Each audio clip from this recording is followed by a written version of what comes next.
my name's Jeff Nicholson and welcome to my YouTube channel. In this video, I want to talk about this week's property news. It's another busy week.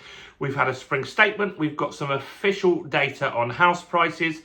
We've got a rental crisis that we've talked about as well, which we want to recap on in here, and much, much more. Now, if you're new around here, this channel is all about property investing, house prices, interest rates, and anything property. So make sure you subscribe over there and hit that bell notification. We're on the way to 40,000 subscribers.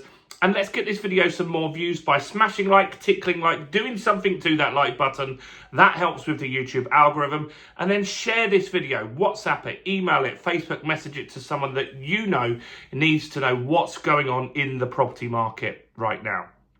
So, what a lot happened this week. We had so much going on, as always. First off, let's talk about house prices. So house price data came out. The Office of National Statistics data came out, and they're pegging house prices on an annual basis. And this is the official data, all the data from the land registry here. So just to be clear, we share house price data from Nationwide Building Society.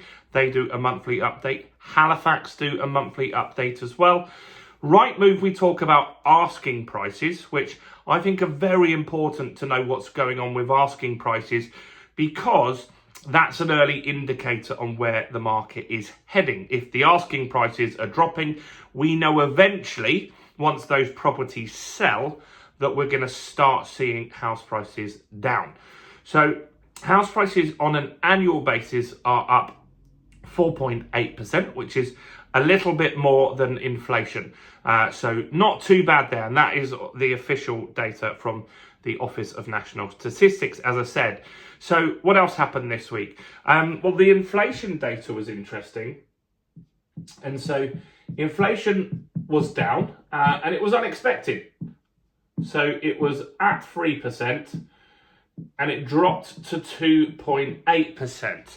Now, it is expected that inflation is going to rise, and by the end of the year, we'll be back up at over 3.5%. Now, why is that important for property?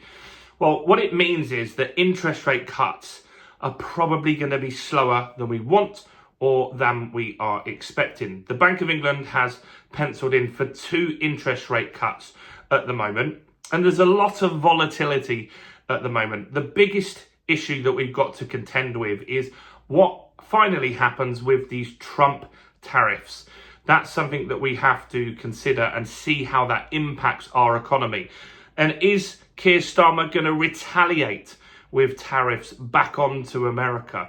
That's something to look at as well. So right now the tariffs are on cars, but there's other things being considered, and April the 2nd is where we really find out where that ends up.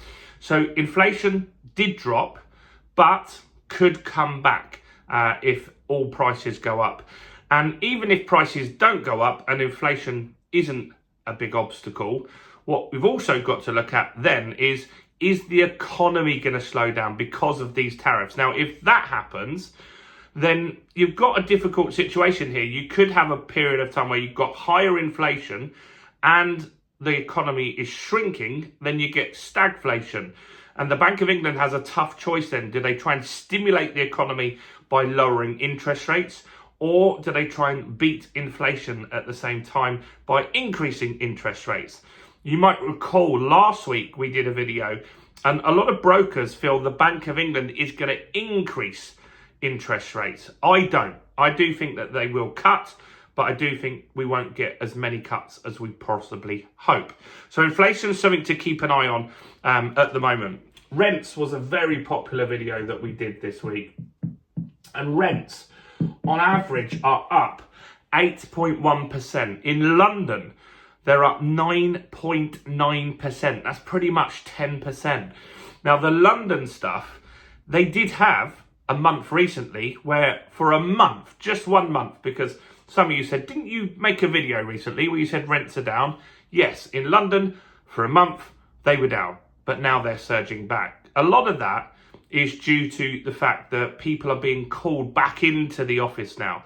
So since the pandemic, we've had the ability to work from home, or a lot of people have, depending on the job that you've got.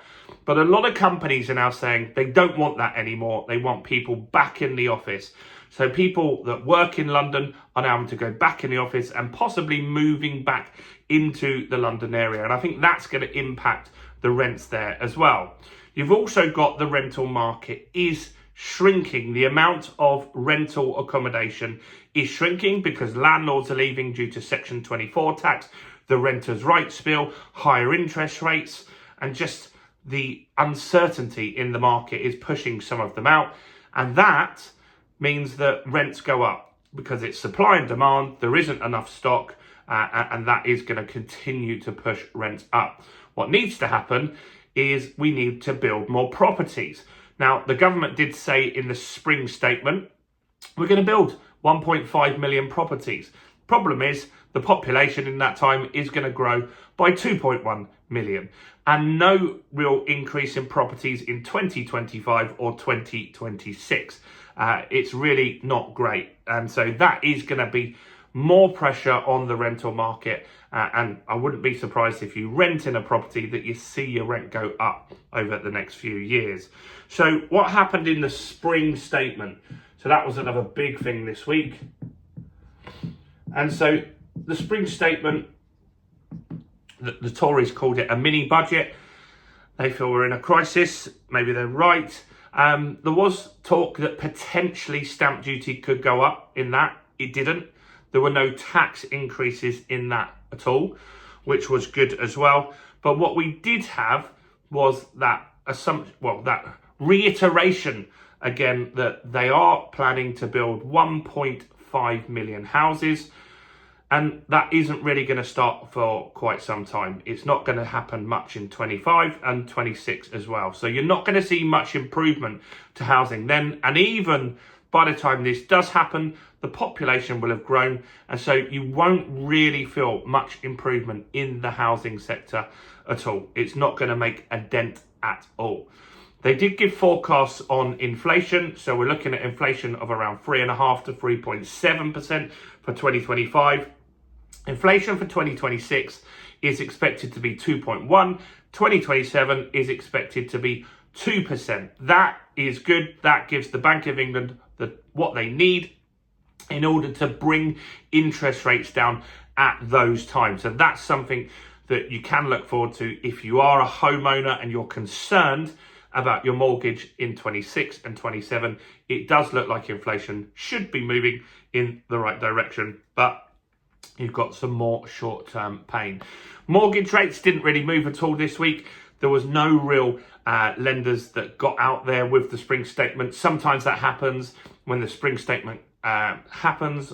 They will attach an interest rate cut to that to get some PR and publicity, but not really much change this week. So fair bit going on.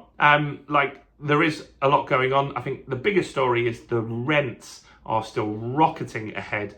And I think that is going to cause a lot of pain for a lot of people in next year and the year after as well, unless something changes drastically. And I don't see that happening. Let me know your thoughts, questions or opinions in the comments below. Do smash like, do subscribe, share the video and check out all the other content on the channel as well, including this video right here.